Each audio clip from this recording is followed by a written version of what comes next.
I think he's the only one.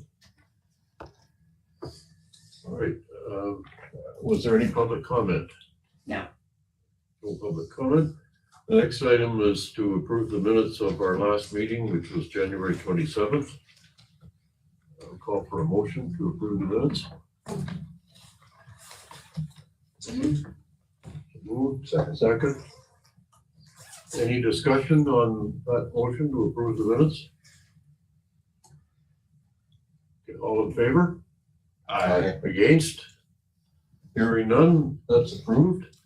So our first action item is the approval of the intergovernmental agreement, which is, as you, It's John noted. I only have one copy of this one, but It is a cooperative agreement from. Yeah. And this is updated from our agreement from 2018.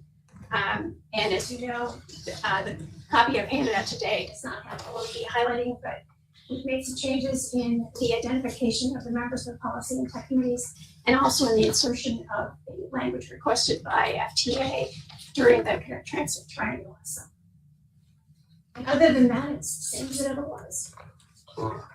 Excuse me, so I'll make sure, cause I don't, can you hear what Jen was saying? Yes.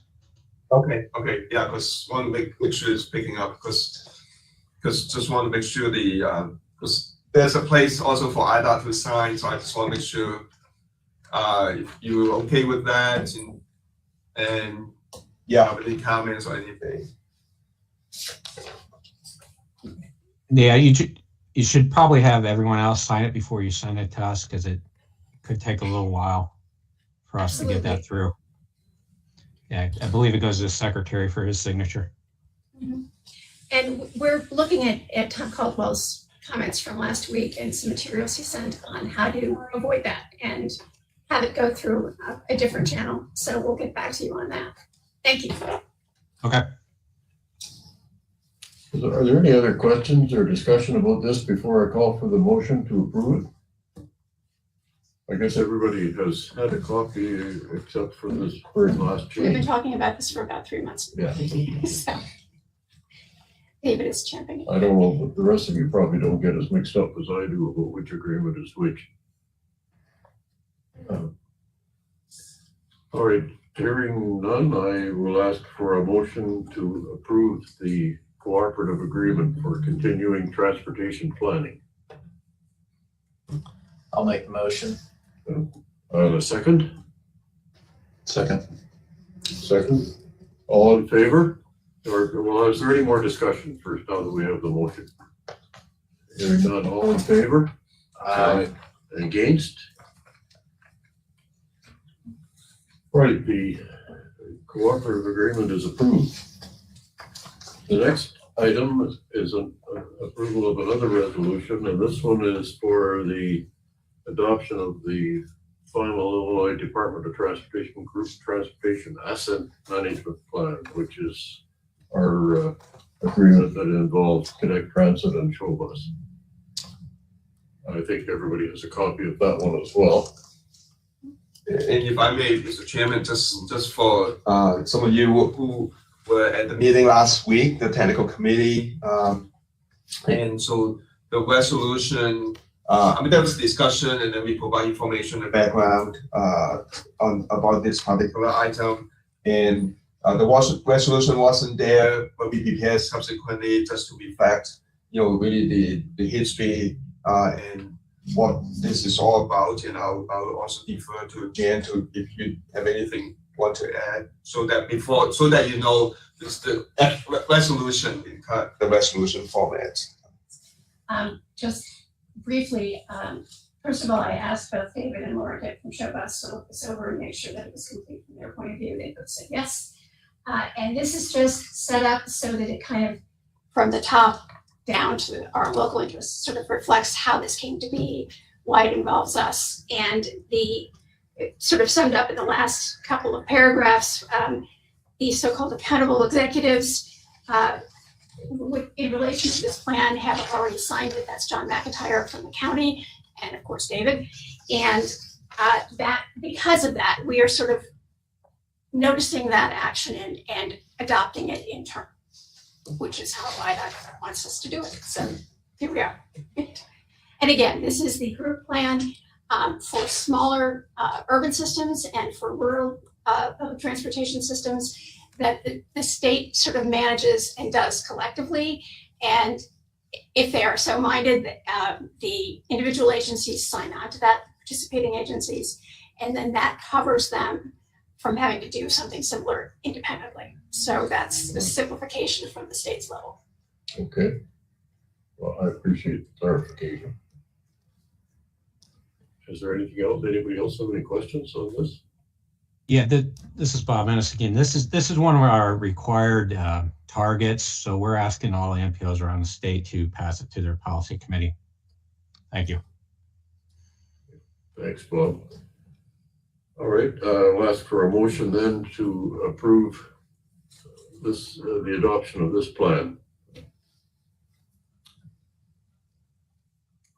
I'll make the motion. Okay, thank you. Second? Second.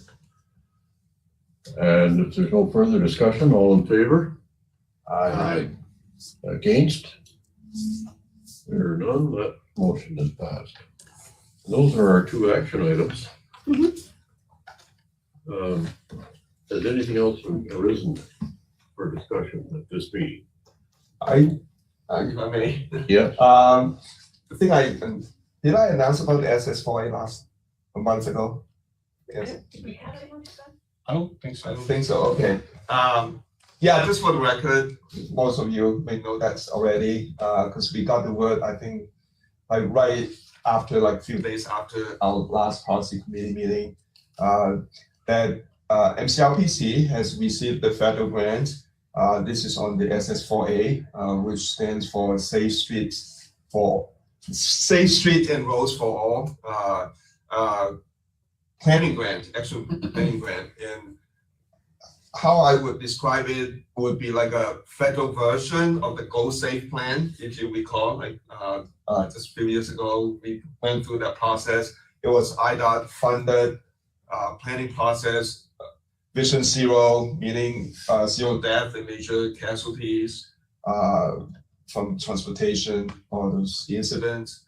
And so the federal government, they have this grant program to add some additional elements and criteria, including things such as equity and sustainability and other things to the program for this type of action plans. And we are one of 6 entities in the state of Illinois who got this action plan grants, and we appreciate your federal government, including FHWA, and all the support, and IDOT and all the local partners, providing support financially or staff and other things. So we will be working with the US DOT and federal highways on the agreement, and we'll get that going. But I just want to mention that for the record. So I think most of you are aware of this, but some don't. Thank you, Ray. Anything else anybody wishes to bring up? Well, you stole my thunder. Oh, sorry. No, I just wanted to say kudos and congratulations to the Plain County Regional Planning Commission for receiving this direct recipient grant. And so looking forward to seeing what all great things will be coming out of that. And also continuing to work on our partnership on trying to get the RAISE grant going as well. So we've had some coordination on that today, as well as going forward with a kickoff meeting here coming up pretty soon to get that agreement in place. But I know that there's some other steps that's got to be done before we can kind of get that finalized. So just having conversations with Ray and Bob as our teams are working together to get that done. So we're excited about all the good things that's coming to McLean County and exposure to just what can be done. And there's some more NOFOs coming out, so stay tuned. I know there's just RAISE just closed for 23 just closed. And so, I know there's a series of GoFos coming out, so just be on the watch for those opportunities, so. Thanks. So on that, I'll just follow up. So I'll be reaching out to our partners, our local partners on the race grant, when we start a little bit further, and we involve you all. We need you all, for that Veterans Parkway project. What do you see as the next step once the agreement's in place, right? Will be RFP, for the consultants. I think that will be the major thing. And after agreements done, there will be some kind of intergovernmental agreements with IDOT and the local partners, because you all have committed financially, including the county, and to support this program. And IDOT, I mean, they match what we have come up. We all as a team have come up, and that's a good chunk, from IDOT too. And from federal government, we have about 15% they're contributing to the race grant. And the total project estimate we had then was about $675,000. The total project, that's not just consultants, right? There'll be like staff time and other expenses, but the total project cost, when we put the application together, that was the estimate for but big step, after agreements are done, then we'll be looking for consultants. So we'll need your help to suggest some names, because they have, like James was saying, there's a lot of projects out there, and so we will be competing actually for consultants, good consultants. Do you anticipate one major consultant for the project, or more than one? I would hope to just one. Then they can have some consultants if they want. For a project of this scale and multi-project, from my experience, it will make better sense to have one major lead consultant, and then they can do the coordination rather than staff. And that will be more efficient. That will cut down on staff time to micromanage individual consultants. So that's our hope at this time. Anything else, anyone? The only other question I have is, Jennifer, is there next month's meeting a joint meeting? Because I saw on the tech and the policy agenda that it was the 17th, so I just wanted to clarify that. Oh, I'll double check that. Okay. Maybe we did that, and maybe we didn't know. It might actually be the following week for policy. Okay, I just wanted to. Thank you for bringing that to my attention.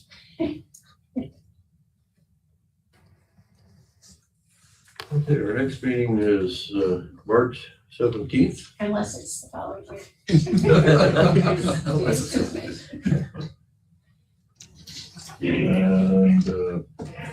guess if there's nothing else, I'll ask for a motion to adjourn. So, second? Second. All in favor? Any against? All right, thank you both. Will you leap to your feet?